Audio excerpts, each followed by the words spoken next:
Hey there again, hope you're doing well. So, The Salt Path. I was lucky enough to see the film at the Picturehouse Central Piccadilly Circus, with a Q&A afterwards, where the writer Raynor Winn, director Marianne Elliott and screenwriter Rebecca Lenkiewicz were joined by actor Jason Isaacs, who played Raynor's real-life husband Moth. I'm going to stick my neck out here and maybe even provoke a bit of negativity by saying this isn't a great film.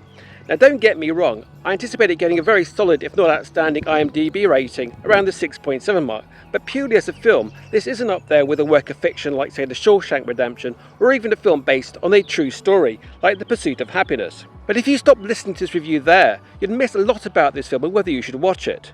Because for all of its shortcomings, I think a lot of people will enjoy this film, and I'd go so far as to say love this film. So The Salt Path is a film based on the book by the same name by Raynor Winn, about a wild camping coastal walk she and her husband undertook following a sudden downturn in their financial fortunes, meaning they effectively became homeless late in middle age, losing all the material wealth they had worked for in life up to that point. Don't worry, by the way, there are no spoilers here, nothing will go much beyond what you'd glean from the trailer and film promotion interviews. So the film is essentially a journey, metaphorically but also literally, a long walk in southwest England, starting in Somerset and intercut with flashbacks.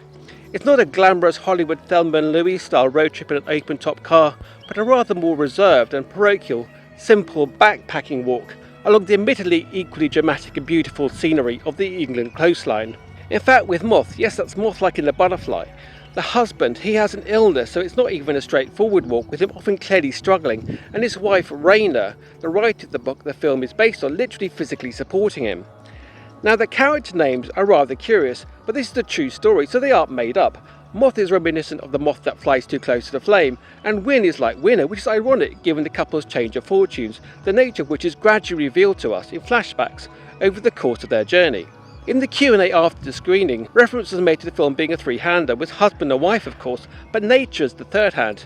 There certainly are some beautiful shots of the natural world, which provide a variously calming and dramatic backdrop to the physical, mental and emotional challenges faced by the protagonists. Jason Isaacs made the point for other characters in the film and how they perceive and treat the couple is equally telling of humans and society in general, and the sometimes flawed judgments we inevitably make.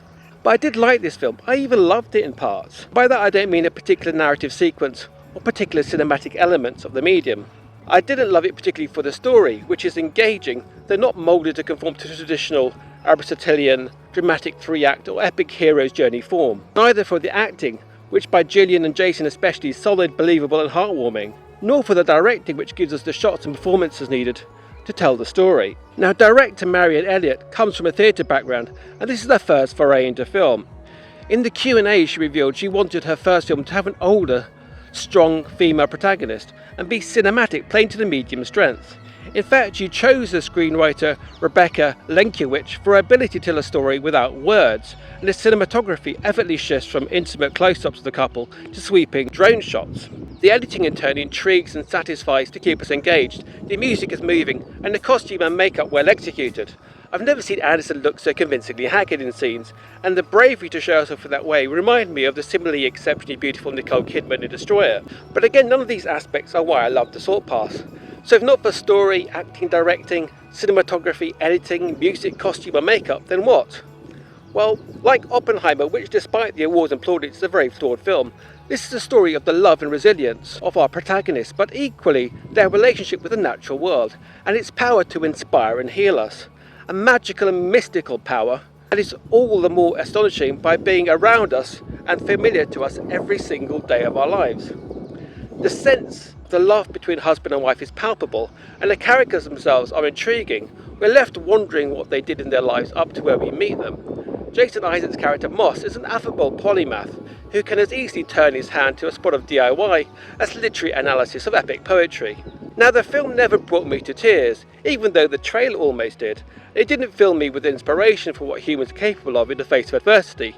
Neither did it thrill me with twists, turns and clever plot devices. But what it did do is leave me feeling a real sense of the love between the husband and wife protagonists, and optimistic about our most intimate human relationships, by which I mean both our relationships with each other, but also our relationship with the natural world we're all part of. I said this isn't a great film, and I stand by that. There are films that employ the many strengths of the medium better, but it's a film I enjoyed and in many ways loved. I came away from it feeling love both for the storyteller and the truth behind the story itself.